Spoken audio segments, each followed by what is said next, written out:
Biar dan es limun. Selamat siang peserta webinar kita kupas tuntas autoimun. Sebelum kita mulai webinar pada siang hari ini, marilah kita awali dengan bacaan basmalah. Bismillahirrahmanirrahim. Selanjutnya, saya ucapkan terima kasih kepada narasumber, Dr. Cesar, dan seluruh peserta webinar yang sudah mengikuti webinar pada siang hari ini. Penyakit autoimun termasuk penyakit yang tak terlihat tetapi nyata. Gejala dan penderitanya pun juga beragam. Untuk lebih tahu lebih jelasnya lagi, nanti akan disampaikan oleh Dr. Cesar Ahmad Tidel, spesialis penyakit dalam. Sebelumnya beliau bekerja di RSI Fatma dan di RSUD Kepoh Baru.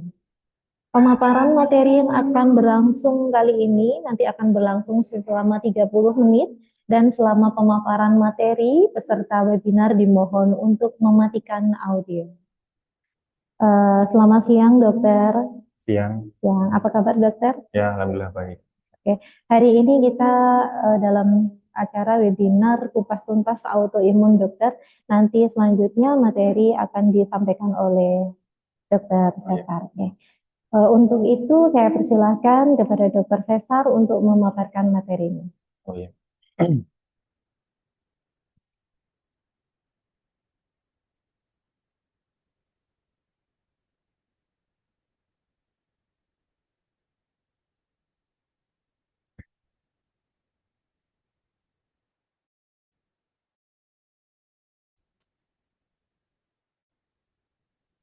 Seperti itu.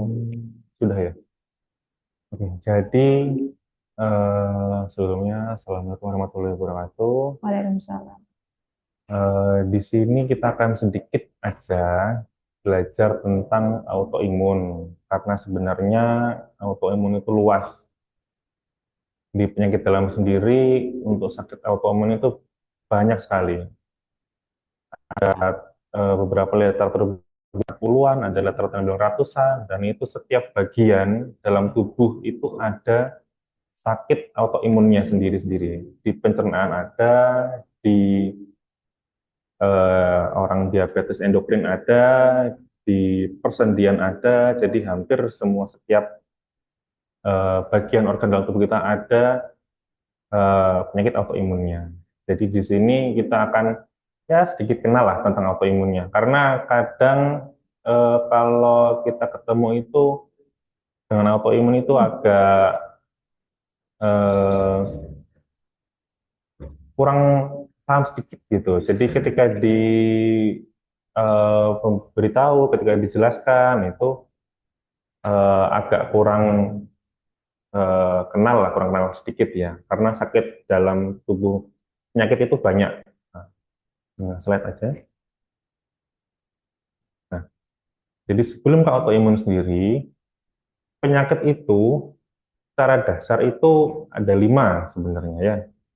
Semua secara total lah, tidak hanya penyakit dalam. Jadi ada kongenital, ada infeksi, ada degeneratif, ada neoplasma, dan yang terakhir yang sering kadang kita lupa atau misalnya kadang kita antisipasinya telat itu autoimun. Kongenital itu paling sering itu ditemu pada anak ya. Dokter anak pasti, dokter spesialis anak pasti sudah paham banyak tentang kongenital. Di dewasa, yang sering kongenital sampai dewasa ada penyakit jantung bawaan atau kongenital juga. Infeksi, sudah pasti Bapak-Bapak, Ibu-Ibu, teman-teman sudah tahu tentang infeksi itu apa. Banyak yang paling sering saat ini infeksi ya jelas demam berdarah karena lingkungan, kena DB ya itu harus kita antisipasi lah tentang infeksi ini.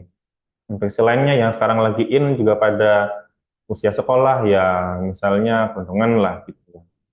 Lalu penyakit berikutnya yang tentang golongan penyakit yang itu degeneratif. Degeneratif itu terjadi suatu penurunan fungsi tubuh gitu. Yang paling gampang dilihat itu kalau pasien-pasien yang geriatri atau lansia, usia sudah 65 ke atas, dia sudah muncul, nah darah tinggi, diabetes, yang tipe 2 itu sudah masuk kategori degeneratif gitu. Karena pola makan nggak teratur saat mudanya, pola makan tidak bagus, pola hidup tidak bagus, akhirnya terjadi suatu kondisi penyakit yang muncul saat usia 40-50, nah itu termasuk degeneratif. Yang selanjutnya adalah neoplasma. Neoplasma ini contohnya ya kanker paling gampang. Kita lihat tumor, kita ngelihat kelihatan lah ya ada tumor, ada benjolan, kita periksa, kok ternyata kanker selnya, kita terapi. Terapi pada kanker ya banyak, ada yang dengan kemo, ada yang dengan radiasi, ada sinar dan macam-macam gitu. Jadi itulah golongan penyakit. Nah, yang terakhir yang sering ketahuan telat karena memang kita ngelihatnya banyak itu adalah autoimun. Nah, apa sih autoimun itu sendiri nanti supaya kita kenal sendiri gitu. Ya, slide dulu.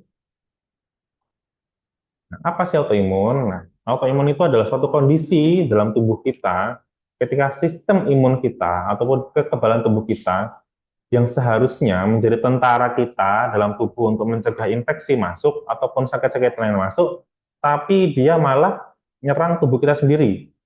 Jadi logikanya gini, negara kita punya tentara, TNI gitu. Nah, harusnya si TNI ini kan melindungi masyarakat gitu ya, secara hukum, secara aturan seperti itu. Nah, tapi ada suatu kondisi yang tiba-tiba si tentara ini dia malah nyerang sel tubuh yang sehat gitu. Itu kan harusnya tidak wajar, yang itu tidak terjadi pada kondisi tubuh kita seperti itu. Nah, logikanya seperti itu. Jadi yang harus dipahami adalah autoimun itu tadi. Ya, karena tiba-tiba suatu terjadi kondisi yang harusnya tidak terjadi karena si daya tahan tubuhnya atau sistem imunnya itu yang tubuh sendiri gitu. Slide. Nah, selanjutnya ya, setelah kita tahu autoimun itu apa, sekarang kita ngelihat lah ya, gimana prevalensinya atau angka kejadiannya atau seberapa banyak munculnya gitu. Secara lanjutannya itu bertahap penyakitnya kita itu makin kelihatan autoimun karena secara pemeriksaan akan lebih lengkap. Kita tahu oh, ternyata sudah pasien ini sudah di screening dengan keluhan A, kita screening A, B, C, D, kok negatif semua. Ternyata yang E terakhir kita cek, wah ini autoimun. Nah, karena pemeriksaan lebih maju akhir-akhir ini, jadi otomatis kita lebih tahu kenapa sih pasien ini sakit karena apa? Oh, ternyata autoimun. Nah, kita bisa lihat ini secara grafik. Ini saya ngambil dari Autoimmune Institute ORG dari Kompas juga. Itu secara yang sering dilaporkan saat ini ada celiak, ada Sjogren, ada lupus. Nah, lainnya itu ada yang 43% itu yang eh, dilaporkan lain-lainnya gitu. Tapi beberapa paling sering itu adalah Hashimoto-thyreoiditis. Hashimoto-thyreoiditis itu adalah kondisi autoimun pada gangguan tiroid. Keluhannya mirip kayak gangguan, ya jelas gangguan tiroid lah ya. Nah, sebenarnya hal yang lain yang sering muncul adalah kondisi pasien lupus gitu. Nah, lupus, kita lihat pada grafik yang bawah itu. Dari jumlah rumah sakit poli reumatologi ataupun poli ya imunologi dalam kasus lupus itu semakin meningkat. Dari 14 sampai 2016 itu dari 540, terakhir 2016 858. Dengan kasus meninggalnya itu sampai 550 pada kasus lupus gitu ya. Nah, terus autoimun tadi itu kan jumlahnya banyak ya, jenisnya banyak, beragam jenisnya banyak. Tadi saya cerita di awal menyerangnya itu berbagai macam sistem tubuh ya, ada sistem pencernaan, saraf, dan endokrin dan macam-macam lainnya ya. Pada beberapa literatur bilang ada 150, ada 80, ada 90, ada 100. Jadi sebenarnya banyak karena kita harus merinci lagi bagian-bagiannya lagi seperti itu. Lanjut.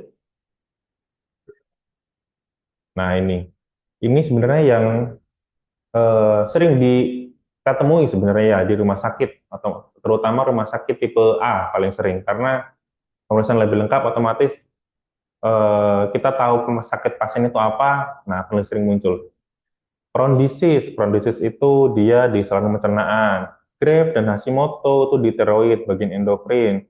Multiple sclerosis dan psoriatic arthritis itu pada nyeri sendi dia muncul. Raynaud itu pada pembuluh darah. Rheumatoid arthritis itu pada sendi. Nah, rheumatoid arthritis jadi yang sering salah kaprah ya masalah rematik dan rheumatoid. Jadi sebenarnya adalah rheumatoid arthritis radang sendi gitu ya. Dan ada Sjogren. Sjogren itu pada dia itu gangguan pada kelenjar. Nah, selanjutnya ini yang paling sering muncul, paling sering gampang ketahuan, bukan gampang ketahuan, jadi sering muncul lah pada sakit autoimun itu. Lupus, SLE, ada bilang SLE, ada yang LES gitu, sampai ada komunitasnya. di tiap kota besar pasti ada komunitasnya, karena harus saling support antar yang menderita sakit lupus itu, supaya karena kalau dia sudah kena ya kita harus saling support lah ya, jangan sampai ditinggal gitu. Type 1 diabetes, nah type 1 diabetes ini juga termasuk autoimun, dia diabetes yang menyerang pada usia muda. Nah, usia mudanya biasanya di bawah 20 tahun lah, tapi belum tentu di bawah 20 tahun itu diabetesnya tipe 1, bisa juga tipe 2 yang dia early onset gitu. Lalu yang terakhir ada ulceratif colitis. Ini ulceratif colitis sama dengan Crohn disease, dinyerang di saluran cerna. Cuman ada beberapa perbedaan. Lanjut. Nah, sebelum kita kenal sakitnya ya, ataupun apa yang harus kita lakukan, kita harus sedikit mengenal tentang sistem imun tubuh kita. Secara umum, sistem imun itu dibagi dalam dua komponen utama. Yang pertama adalah innate. Innate itu bawaan dalam tubuh kita. Yang kedua adalah sistem adaptif, ataupun kita membentuknya. Gitu. Nah, sistem imun itu bekerja dengan mekanisme adalah melawan infeksi, bakteri, virus, ataupun zat lainnya yang membahayakan kesehatan. Jadi, ketika ada sesuatu yang asing masuk ke dalam tubuh, tubuh akan merespon. Dari yang secara umum, contohnya dari kulit kita, sistem air liur kita, ludah kita, dia merespon. Ini apa sih gitu? Ada dalam tubuh enggak? Oh, ada, ternyata dia normal, ya sudah masuk biasa. Gitu. Kalau misalnya enggak, misal infeksi. Contoh misalnya infeksi, kita kena luka, ada infeksi di situ, otomatis apa yang dilakukan dalam tubuh? Ketika ada luka, luka dia muncul bakteri di situ, tubuh merespon. Loh, ini kan harusnya si tubuh itu nggak ada nih si bakteri ini, ada orang ini. Jadi misal rumahnya, dalam rumah kita ada satu yang rusak gitu, ada orang asing masuk. Nah, si bapak ini sebagai sistem imun, dia ngeliat, loh orang ini kok masuk, harusnya nggak boleh ini. Nah, dilawanlah sama si bapak. Jadi sistem imun itu seperti itu, dia melawan apa namanya infeksi ataupun sesuatu yang lainnya asing masuk dalam tubuh. Bagaimana caranya supaya tidak membahayakan kesehatan gitu. Nah, lanjut. Nah, sistem imun bawaan tadi. Jadi dia bersifat secara umum. Kalau bawaan tadi saya bilang tadi ada yang kulit, ada air liur termasuk dalam sistem imun. Jadi kayak rumah kita itu dinding kita sudah termasuk sistem imun kita. Kita punya rumah, kita punya dinding, kita punya tembok, kita punya atap itu sistem imun bawaan. Jadi sudah saat hujan genteng kena genteng, ya dia sudah airnya keluar. Itu bawaan kita. Adaptif itu seperti apa? Adaptif itu yang dia merespon. Kayak tadi bapaknya, ada bapaknya dia sistem imun datang masuk, oh ini dikenali, oh ini eh, keluarga bukan, oh bukan, ternyata musuh kita, ya sudah harus tidak boleh masuk sini, ya harusnya berarti disingkirkan seperti itu. Logikanya seperti itu. Contoh lainnya pada adaptif itu kayak kita vaksin. Jadi kalau misalnya vaksin itu masuk, ternyata tubuh itu kenalian, si bapak kenalan, oh Pak ini saya punya senjata nih buat nanti kalau ada orang lain masuk, ini tuh yang orang lain itu musuh kita, nanti diserang pakai ini ya Pak ya. Nah, jadi vaksin itu senjata tadi gitu. Jadi si salah satu contoh dalam adaptif seperti itu juga. Jadi kita mengenal apakah dia dalam organ dalam kita ataupun bagian dalam tubuh kita ataupun orang luarnya. Itu. Next. Nah, kalau misalnya pada apa namanya autoimun, kita balik ke autoimun lagi. Apa sih yang harus diwaspadai pada autoimun gitu? Resikonya apa? Faktor resikonya. Yang pertama jenis kelamin. Jenis kelamin itu ya 80% autoimun itu muncul pada perempuan. 20% pada laki-laki. Kenapa pada perempuan? Karena kromosom dia masuk apa namanya mengikat pada ataupun tergantung pada kromosom perempuan pada kromosom X ya. Lalu obesitas. Nah, obesitas juga kalau kegemukan berlebih, sistem peradangan kita pun terganggu. Sistem imun kita akan terganggu. Kalau nama obesitas selama berlebih, berat berlebih, sistem imun kita terganggu. Otomatis akan terjadi suatu kondisi peradangan kronis tingkat rendah yang akhirnya melemahkan sistem kekebalan tubuh. Gampangnya gini, kalau sistem imun, kalau misalnya dia ada kondisi yang menyebabkan lemah, misal contoh ya, ada orang di dalam rumah si yang harusnya sebagai pelindung, terus dia ada gangguan. Kenapa gangguan? Misal kayak mabok gitu, dia orang kondisi mabok, minum lagi mabok gitu. Waduh ini musuh bukannya, ternyata bukan, ya udah masuk aja. Nah itu kan mengganggu sistem imun tubuh kita, itu juga termasuk. Genetika memang mengaruhi ya. Kalau ada keluarga dari orang tua riwayat sakit apa, otomatis kita harus antisipasi di anaknya sakit juga apa enggak. Lalu yang berikutnya adalah merokok. Merokok jelas ya zat beracun, dia juga mengganggu. Oke, lanjut next. Nah, selanjutnya ya sudah faktor risiko, gejala yang harus kita kenalin. Sebenarnya gejala pada autoimun itu banyak sekali ya. Yang paling sering kita temui sakit autoimun tadi saya cerita adalah lupus. Lupus itu secara gejala banyak sekali.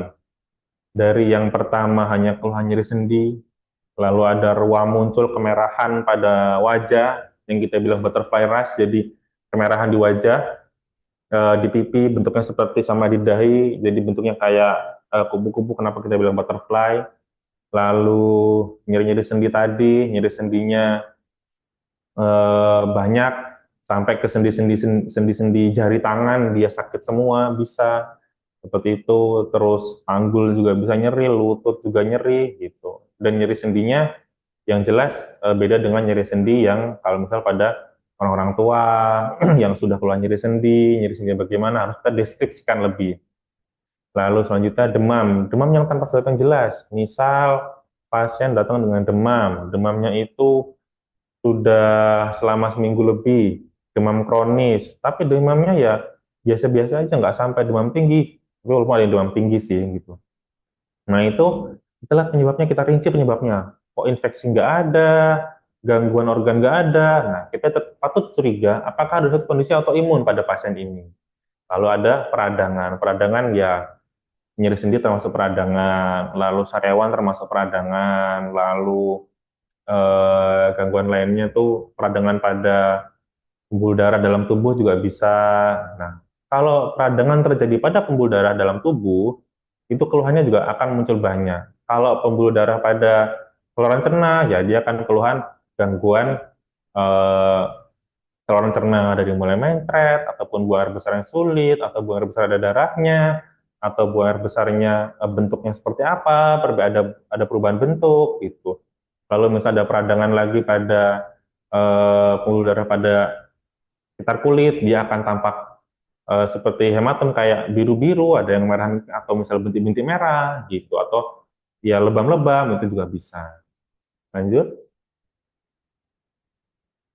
Nah tadi ya, gimana sih cara kita diagnosisnya? Gimana cara kita menemukannya? Maksudnya kok bisa pasien itu terdiagnosa dengan autoimun gitu, selain dari gejala. Jadi kalau gejala tadi sudah kita rinci, sudah kita screening istilahnya sebelum ke pemeriksaan lab, kita ngelihat lagi dari gejala tadi, oh ternyata dari gejala ini ke arah yang lain itu nggak ada gitu. Nah, kita patut curiga orang autoimun. Nah, gimana cara pemeriksaannya? Salah satunya ada di sini adalah kita pemeriksaan anates. Anates itu antinuklear antibody, dia kita ngelihat pada autoimun. Anates itu banyak, ada anates yang bikin positif negatif ataupun profil ana. Kita ngelihat anatesnya tuh yang mana yang positif karena ada banyak apa namanya itu rincian apa yang dicek di anates itu. Autoantibody juga sama. Lalu inflamasi, tanda inflamasi paling gampang kalau di laborat itu kita melihat apakah ada satu pemanjangan dari laju undap darah ataupun gangguan dari pengendapan darah. Kalau dia memanjang, berarti ada suatu kondisi peradangan pada tubuh yang kita harus cari tahu. Kenapa sih ada peradangannya? Gitu. Nah, cuman kita nggak bisa langsung serta-merta kalau misalnya eh, dok saya nggak ada keluhan apa-apa, tapi saya mau cek anates, boleh nggak? Bisa, tapi kalau anatesnya positif, belum tentu ada autoimun gitu. Jadi harus mensinkronkan semuanya, dari gejalanya gimana, keluhannya gimana, terus kondisi tubuhnya gimana, dalam pemeriksaan fisiknya gimana, lanjut baru kita ke laboratnya. Jadi laborat itu setelah kita ngeliat dari kondisi dari si apa namanya fisik dan keluhannya gitu ya, gitu. Next.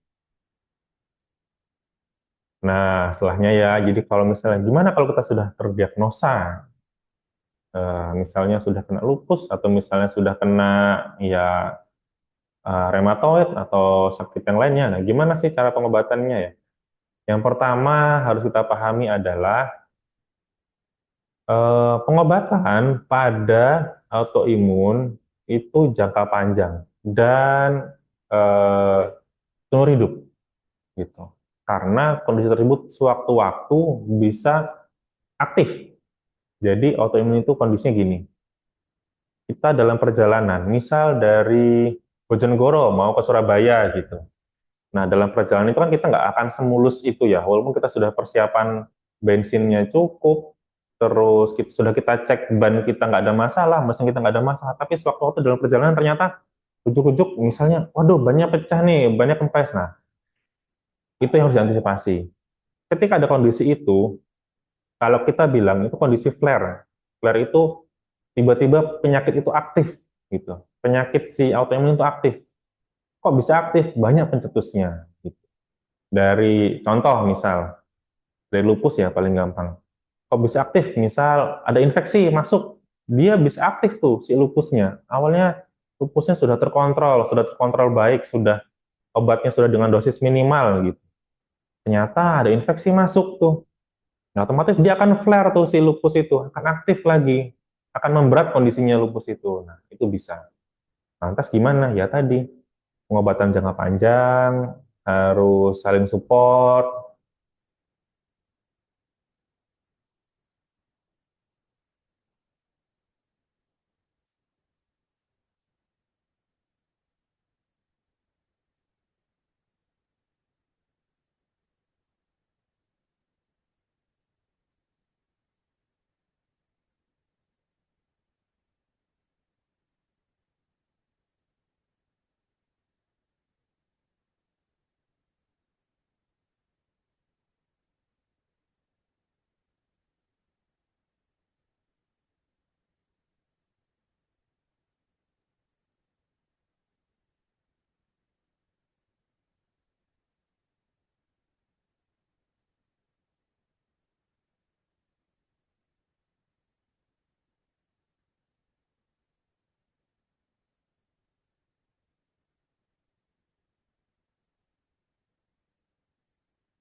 Cek.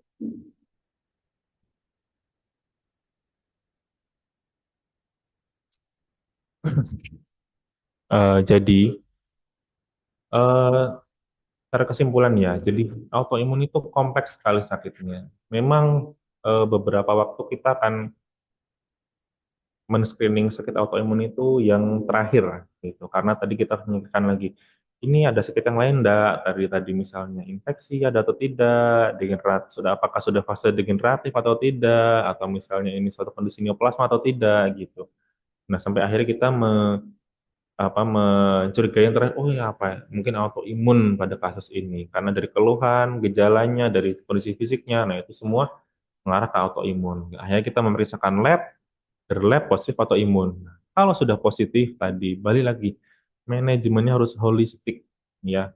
Tidak hanya si pasien juga harus paham sakitnya apa, kenapa bisa kena, harus istilahnya itu si pasien harus sadar, saya ini pasien saya ada sakit ini, obatnya bagaimana, obatnya harus tidak boleh berhenti, karena namanya pasien, namanya sakit, minum obat terus kan pasti bosen ya, dan pasti akan rasanya tuh jenuh. Ada fase pasti akan depresi.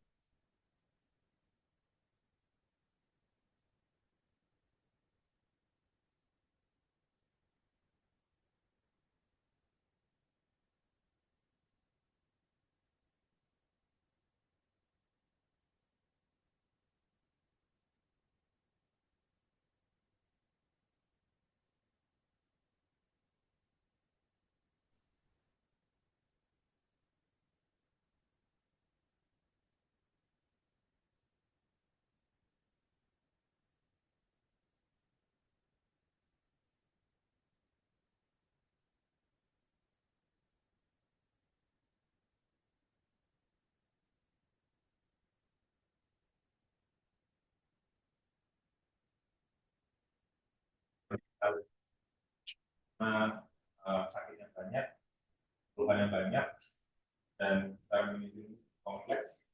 Mungkin secara obat ada beberapa yang sederhana, tapi tidak bisa disepelekan. Jangan disepelekan. Nah, kalau sudah terkena dan kondisinya masuk ke kategori berat, ya itu kita harus sama-sama. Baik, kalau lebih cepat, kalau ada kurang sedikit, menentukan pada kondisi kita akan menentukan sikatnya atau saya.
Cek, cek. Cek satu, cek satu, kita yang Sudah. Cek, cek. Komputernya mati.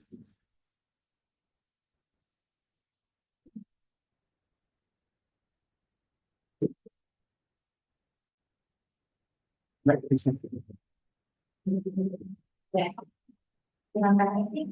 Terima kasih disampaikan kepada Bapak Sensa atas pemaparan materinya. Mohon maaf peserta webinar ada sedikit kendala untuk webinar kali ini. Selanjutnya yaitu adalah sesi tanya jawab. Untuk peserta webinar yang ingin mengajukan pertanyaan bisa melalui kolom chat atau raise hand jika ingin langsung berkomunikasi dengan dokter Sensa. Sudah ada beberapa pertanyaan.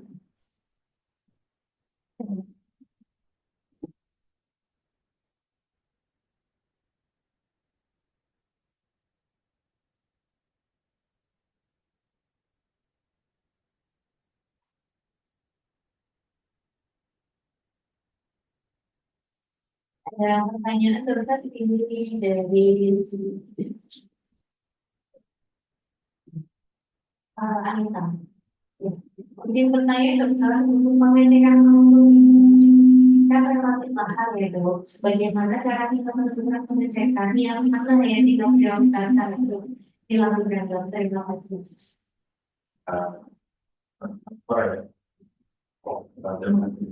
Pada Mbak Anita. Jadi memang kita melakukan untuk apa namanya mengecekkan auto ini mahal ya. Tetap yang pertama kita harus melihat dulu dari keluhan gejalanya apa, cara menentukan bagaimana, baru kita lanjutkan pemeriksaan yang lain. Terus tadi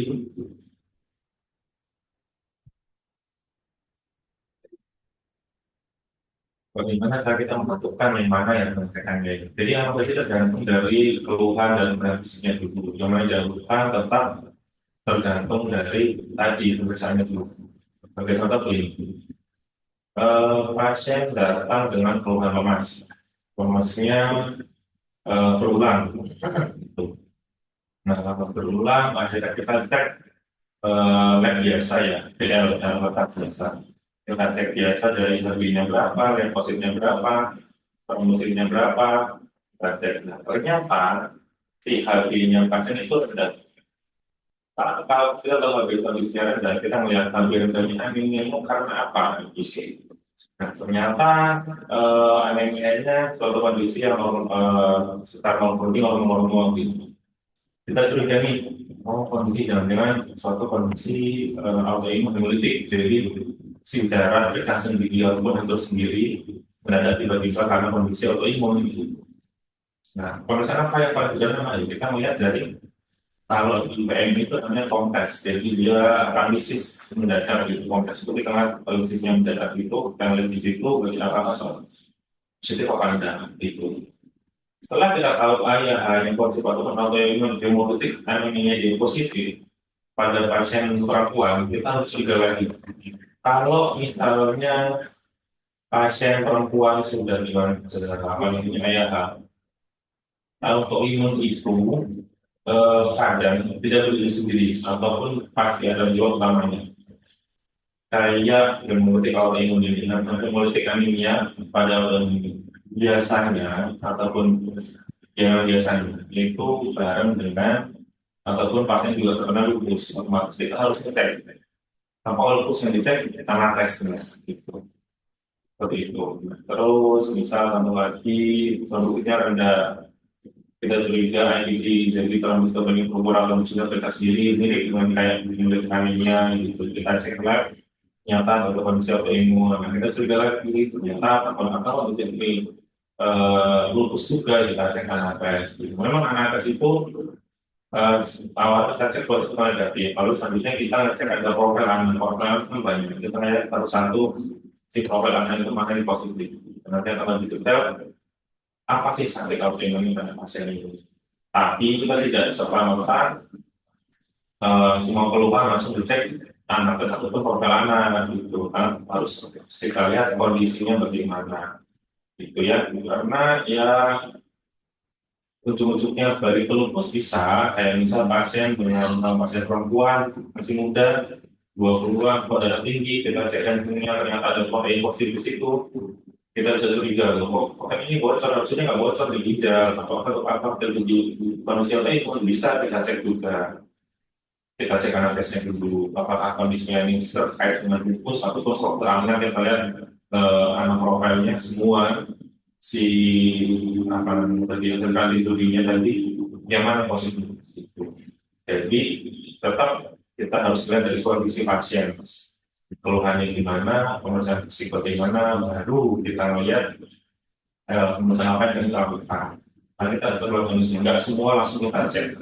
Kayak tadi saya bilang, penyembuhan sedikit ketika anak tes, kalau positif itu langsung panik, pun juga sebenarnya saya luput, nah tidak seperti itu. Tetap kita harus melihat dulu semua, ya. Oke. Pertanyaan selanjutnya dari Larasati, izin bertanya dok, apakah pemeriksaan kesehatan dan saat tahunan tersebut dapat mendeteksi gangguan autoimun? Bagaimana cara mendeteksi secara visual jika anggota keluarga yang memiliki gangguan autoimun pada tahap awal? Terima kasih dokter. Ya, makasih Mas Larasati ya. Jadi mereka juga orang tua nih, sampai dalam satu tahunan dapatnya apa aja ya. Tapi kalau misalnya hanya apa namanya ya dasar biasa, itu biasanya sih mungkin itu nggak mendeteksi, tapi tetap dari pemeriksaan dasar, kalau tadi saya bilang ya, anemianya apa? Sama nggak maksudnya? Masuk dok. Nah, misalnya anemianya apa gitu. Kita harus tahu anemia sebabnya apa nih anemia. Kenapa pasien bisa anemia? Kita cari tahu, oh ternyata dari hemolitik, oh ternyata lupus. Nah, bisa jadi tetap kita dari awalnya dulu bagaimana. Eh, dari urusan data, ternyata misal lainnya ada pemeriksaan laju darah tadi ya. Laju darah atau tanda inflamasi pada peradangan ternyata meningkat tuh. Apa nih yang bikin naik ini? Kita cari tahu dulu kenapa labnya ini naik pada pemeriksaan dasar tahunan, bisa dicek labnya. Karena kita harus melihat dari kondisi pasien itu dulu. Kalau saat pemeriksaan kondisi dasar normal-normal saja, ya mungkin susah ya, atau kita melihat apakah ada gangguan pada pasien itu. Terus gimana deteksinya secara visual? Tetap lewat keluhan dulu. Kayak tadi ya, kalau lupus itu yang dulu sering bilang itu batuk virus, jadi dia kemerahan di pipi dan dari bentuknya seperti kuku merah. Nah itu kena matahari kita muncul itu bisa juga lupus. Tetap harus lihat gejala lainnya, ada nyeri sendi berulang, terus nyeri sendinya tidak ada kaitan dengan saat kondisi kita istirahat, dia pun nyeri itu juga bisa kita juga itu. Terus ada lainnya misal gangguan pola buang air besar dari misalnya dalam sebulan 3 hari nggak bisa diambil, terus 5 hari diambilnya cair, berhenti lagi tanpa obat, diambil cair lagi. Nah ada perubahan itu kita harus cari tahu kenapa sih kondisi ini terjadi. Karena tetap kita melihat dulu dari semua sisi, tidak hanya dari apa namanya hanya satu keluhan aja. Pasti keluhan-keluhannya kita lihat semuanya dulu. Gitu. Selanjutnya, kalau misalnya sudah tampak ada seperti itu ya kita harus lihat ini ya kalau misalnya kelanjutan. Jadi tetap yang pertama tadi ya kalau secara lihat keluhannya, kalau visual tanpa ada keluhan apa-apa ya kita nggak bisa mendeteksi langsung gitu. Kalau lupus paling sering dari data merah, dari sendi, walaupun kadang sambil kadang enggak. Kalau pemeriksaan kadang anemia itu bisa cari tahu sebabnya apa, kalau musiknya rendah harus kita cari tahu sebabnya apa. Terus pemeriksaan misalnya musik juga dicek, ada pemeriksaan dasar tangan, di dalam menurun, kita cari tahu apa, gitu. Sebelum terakhir kita juga impor. Cara dicek di kalau tidak tadi tampilan bagaimana, karena nggak semua, karena lupus itu bisa dibilang atau ini itu penyakit seribu wajah, jadi tampilannya banyak sekali ya, tidak cuma 1, 2, 3, oh ini nggak bisa. Apapun keluhannya bisa ke arah sana. Tapi itu ya kalau kita screening dulu, apakah ini suatu autoimun atau tidak. Gitu. Selanjutnya pertanyaan dari Puskesmas Tercinta Surabaya. Izin bertanya dok, apakah autoimun ini bisa kembali seperti semula? Sebelum kembali seperti semula, autoimun itu termasuk sakit kronis, golongan sakit kronis. Sakit kronis itu sudah lama terjadi dan jangka panjang. Nah, sebelum ke sana lagi, kita harus pahami kalau saya tadi bilang sehat dan sembuh. Sehat itu adalah orang bisa beraktivitas normal, biasa.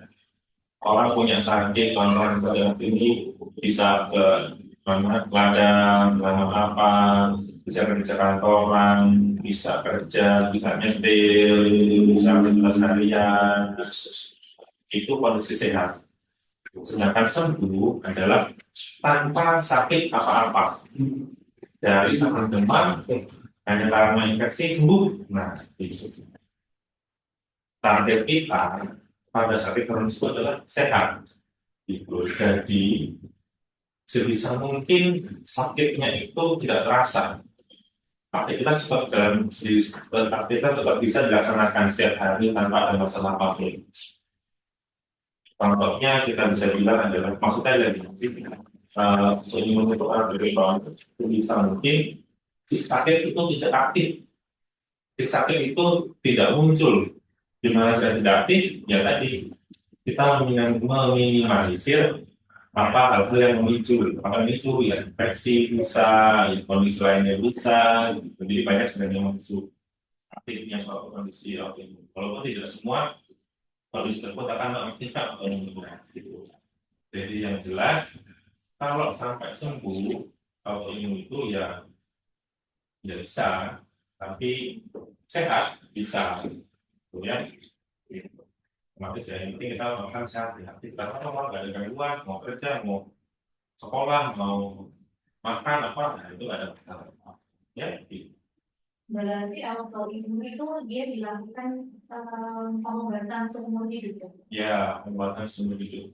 Dan mungkin ada beberapa yang bisa sampai tanpa obat, mungkin ada yang bisa, tapi beberapa ya harus tetap obat rutin paling nggak satu. Dari misalnya ada 3 macam obat yang harus jadi rutin, sampai akhirnya tinggal satu. Itu ada. Oh, berarti cuma ya turun dosis ya? Ya, berdosis gitu. Tetap harus, kalau misal sampai pasien begini tanpa obat bisa nih gitu, kita coba nih. Tetap harus kontrol si pasien itu, tetap harus periksa lagi setelah misal dia terdiagnosis, setelah dia dianggap oh ini nggak aktif nih, tetap harus kontrol, tetap harus periksa, karena kita setiap kontrol atau periksa dokter akan menilai dan mengukur dari keluhan-keluhan yang ada itu seberapa sudah muncul lagi nggak sih sakit ini, kayak misal ya gampang ya lupus ya, kita ngeliat apa namanya itu angka aktifannya gitu, dia oh ternyata nggak aktif nih cuma 1 atau 2, bisa pakai satu aja gitu. Kayak gitu. Jadi tetap ya kalau sampai hilang sih enggak. Berarti itu seperti lupus ya, dia itu termasuk genetik atau bagaimana? Genetik, jadi memang kalau memang eh, faktor risiko aja. Jadi semua sakit itu saat ini kita bisa bilang genetik.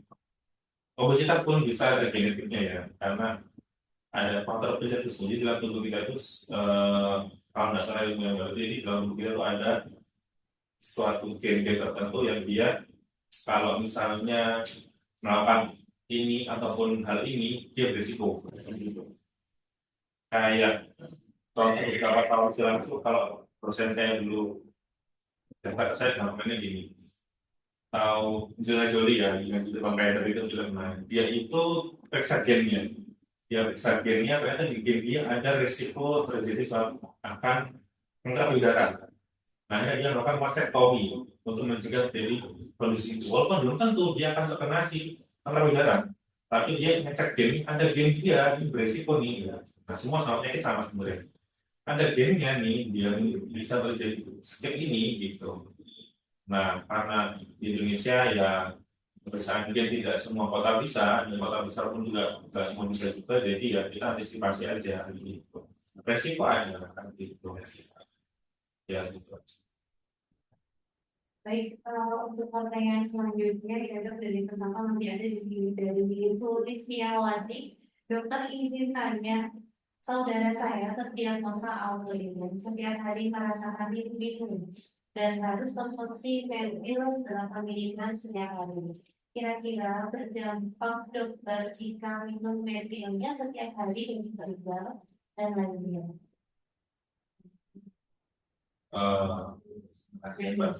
Ya. Jadi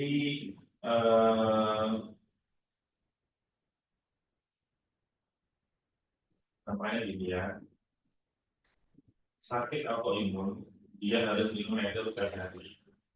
Kalau tidak minum itu si autoimun akan aktif.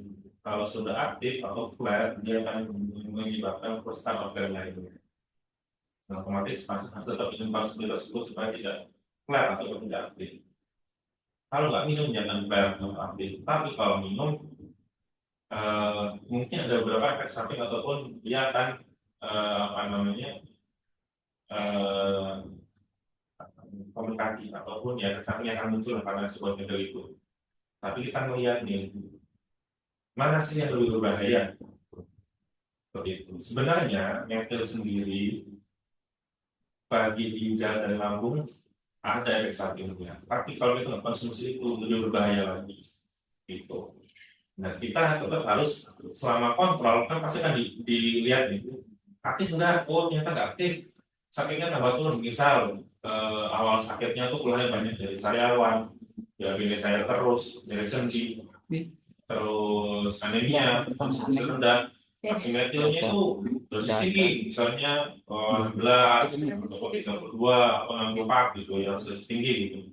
Nah ternyata pas sudah dihitung itu sampai yang terakhir 5 bulan, 6 bulan kita menurun baik sampai hari 8 dinilai lagi 2 bulan dinilai lagi ternyata menurun lagi aktifnya kita 4 mili sampai akhirnya ada fase yang 4 milinya selang-seling. Senin minum obat, Selasa nggak minum, Rabu minum obat, Kamis nggak minum, Jumat minum obat, nah selang-seling seperti itu sampai mungkin akhirnya si obat itu diganti ada yang sekali itu nggak ada efek samping paling kecil karena kita melihat dari apa namanya tidak manfaat dan berbagai dari obat itu sendiri dan gimana proses sakitnya. Kalau saya bilang nggak ada efek samping itu salah, bilang salah. Efek samping ada, tapi kita melihat kalau nggak minum berbahaya lagi. Gitu. Ya. Ya, pada dasarnya lebih pentingan untuk menangani autoimun dengan lebih dulu ya, memang sama pembahasan juga harus diperhatikan. Terus ini dok yang buat saya bertanya tadi itu sebenarnya adalah sendiri, kalau juga ketemu sendiri di jalan ya, yang seperti apa sih dok yang lebih signifikan gitu, yang lebih awam, maksudnya kalau saya jadinya itu kondisi, jadi sampaikan kalau tidak sama samping itu kita juga bisa merasakan ini. Nah, ataukah harus muncul dari aku jadi yang lebih signifikan gitu. Nah, jadi yang pertama jadi sendi ya. Jadi sendi itu banyak juga. Kalau kita sudah autoimun itu kondisi autoimun pada diri sendiri dari rheumatoid arthritis itu juga jadi sendi. Yang paling sederhana rheumatoid arthritis itu paling sering muncul pada sendi jari rheumatoid. Jadi jangan anggap rematik, bukan rematik, jadi rematik. Dan biasa muncul juga pada usia muda yang perempuan 30-40 itu paling banyak itu di jari itu bisa muncul. Kadang tangannya itu udah bengkok-bengkok, jadi kayak gini gitu dan kita kan itu sakit gitu. Terus habis itu pada kondisi istirahat sakit. Dan rheumatoid itu paling sakit pada pagi hari. Bangun tidur dia sakit. Terus bilang sama obat. Itu kalau rheumatoid. Lupus juga kadang-kadang juga seperti itu. ada kita bilang lupus, jadi rheumatoid plus lupus dua-duanya. Ya, beruntung lah bareng-bareng sakitnya ya. Habis itu karena lupus juga bisa nyeri sendi, tulang belakang bisa, lutut bisa, semua bisa. Nah, kita harus menilai berapa dan kalaupun ada nyeri sendi kita harus hitung berapa sendi sih gitu. Terus berapa lama pada rheumatoid arthritis atau RA itu kurang lebih 10 sendi, harus ada kurang lebih 10 sendi dan berlaku selama 6 bulan. Seperti itu dan baru kita lihat masalah lainnya. Ada namanya rheumatoid faktor, kita faktor rheumatiknya. Faktor rheumatoidnya itu positif atau tidak, kalau positif dia positif RA harus melihat pengobatan. Tuh. Jadi beda dengan diri sendiri pada orang tua. Kalau orang tua umur 55, 60, kita lihat berat badannya gimana, apa namanya itu, perbandingan berat badan gimana, ternyata termasuk kategori obesitas, walaupun kelas 1, hanya dari kelas 1, dan dia termasuk berlebih, ya akan sebenarnya sakit. Biasanya lutut sakit, sakitnya lutut, terus pakai aktivitas tambah sakit, nah gitu. Terus juga kadang bunyi teplok-teplok, nah mbak kadang kalau misalnya sholat mau, aduh dok ini mau duduk, jalur tersebutnya sakit nggak kuat. Nah, itu bisa itu juga termasuk bukan autoimun, itu nyeri sendi ajaran dan sendi. Ya, jadi kita harus nilai lagi ya, dan terutama kalau autoimun biasa menjadi pada menyerang ya pada usia muda. Ada pertanyaan lagi? Oke, dari Milani dokter. Selamat siang dok, izin bertanya apakah ada kemungkinan penyakit autoimun pada pasien-pasien dengan riwayat abortus berulang meskipun secara klinis tidak ada gejala signifikan pada awal tersebut? Ya, benar. Jadi bisa lewat proses berulang kayak kita di Fatma gitu. Kalau pasien datang dengan keluhan demam, saya mesti kalau bisa dimasukkan ya, dok ini pasien hamil, eh, hamil, dia baru mau punya anak pertama, tapi riwayat hamilnya berulang dan abortus berulang, keluhan demam. Kita harus cari tahu ini ada riwayat abortus enggak gitu. Kalau ada, kita harus melihat memang abortus berulang itu satu resiko. Kita harus screening apakah pasien autoimun atau bukan gitu. Karena ya nggak mungkin pasien abortus berulang pasti ada penyebabnya kan gitu. Misalnya ada autoimun lupus itu abortus berulang gitu. Karena otomatis si aktivitas lupusnya harus bagus atau mungkin aktif atau beraktivitas ringan dia baru hamilnya bisa aman. Dan saat persalinan pun si lupus itu juga akan menyebabkan selalu aktif gitu. Makanya bahaya kalau misalnya pakai lupus kondisi hamil mau melahirkan, nah itu harus bawa ke rumah sakit ya, kita screening aktif apa enggak, nanti kita gimana, berat atau sedang bagaimana. Karena saat mau melahirkan ataupun setelah melahirkan itu suatu kondisi yang berisiko, jadi kenaikan aktivitasnya gitu. Dari misal awalnya ringan-ringan aja, ternyata setelah patus jadi berat, setelah berat, nah itu bisa. Jadi kehamilan aja berisiko pada pasien yang autoimun, apalagi abortus berulang pada pasien-pasien belum terdiagnosa, kita harus cari tahu dulu apakah ini autoimun atau bukan. Walaupun mungkin data di gejala ini sangat keras, tapi kita harus cari tahu kayak ditambah pemeriksaan anak tes, kita periksa anak tes, gitu. Tahu apakah di lupus atau tidak. Berarti kalau misalkan ada ibu hamil, kemudian dia penyerang dengan lupus, berarti dia juga otomatis ada efeknya untuk janinnya juga. Kalau efek untuk janin, kalau nggak salah sih enggak ya, tapi efeknya ke ibu hamilnya. Jadi ke ibu hamilnya yang beresiko. Jadi namanya lupus itu kan dia suhu wajar dari saya bilang, jadi gejalanya macam-macam. Bisa peradangan pada pembuluh darah, kemudian bisa di apa itu yang sambungan dari bayi itu bisa, peradangan pembuluh pada situ bisa, gitu bisa. Jadi ya jelas-jelas sangat beresiko pada pasien lupus itu dalam kondisi hamil, harus kontrol rutin, harus besar rutin, data personilnya pun harus dinilai ulang lagi, jelas dalam ringan, kalau sudah ringan dalam beberapa hari 100 obat rutin nggak dari si lupus itu kan kurang lebih 2 kali lipat dosis normalnya. Karena menjaga hati-hati kalau misalnya nanti setelah kasusnya dia setelah lahiran ternyata flare nih yakin, nah itu kan bahaya nanti. Dan mungkin dokter mungkin cukup sekian untuk sesi tanya jawabnya karena sudah tidak cukup ada yang sudah banyak memberikan pertanyaan. Pada intinya kita juga harus menjaga tubuh kita ya dokter harus yang tetap sehat dengan cara mungkin makan yang bergizi atau berolahraga. Untuk baik hadirin peserta webinar yang berbahagia, alhamdulillah rangkaian sesi diskusi pada hari ini sudah terlaksana dengan baik. Sekali lagi kami ucapkan terima kasih kepada narasumber kita, Dr. Sesa, yang telah memberikan ilmunya sehingga untuk kita semua sebagai pelajaran yang sangat berguna. Dan terima kasih juga saya sampaikan kepada seluruh peserta webinar yang sangat berantusias sudah mengikuti webinar sampai dengan siang hari ini. Baik, hadirin peserta webinar yang berbahagia, alhamdulillah rangkaian acara webinar autoimun berjalan dengan lancar. Bunga mekar di batu kita, salam emosi pedesaan, terima kasih untuk perhatian, mohon maaf untuk kesalahan. Saya Elina Mawati selaku moderator, mohon maaf apabila ada kekurangan, akhir kata. Mohon maaf, sebelumnya kita foto bersama dulu sebelum diakhiri. Ya, untuk videonya bisa dinyalakan. Untuk peserta webinar, mohon maaf untuk videonya bisa dinyalakan.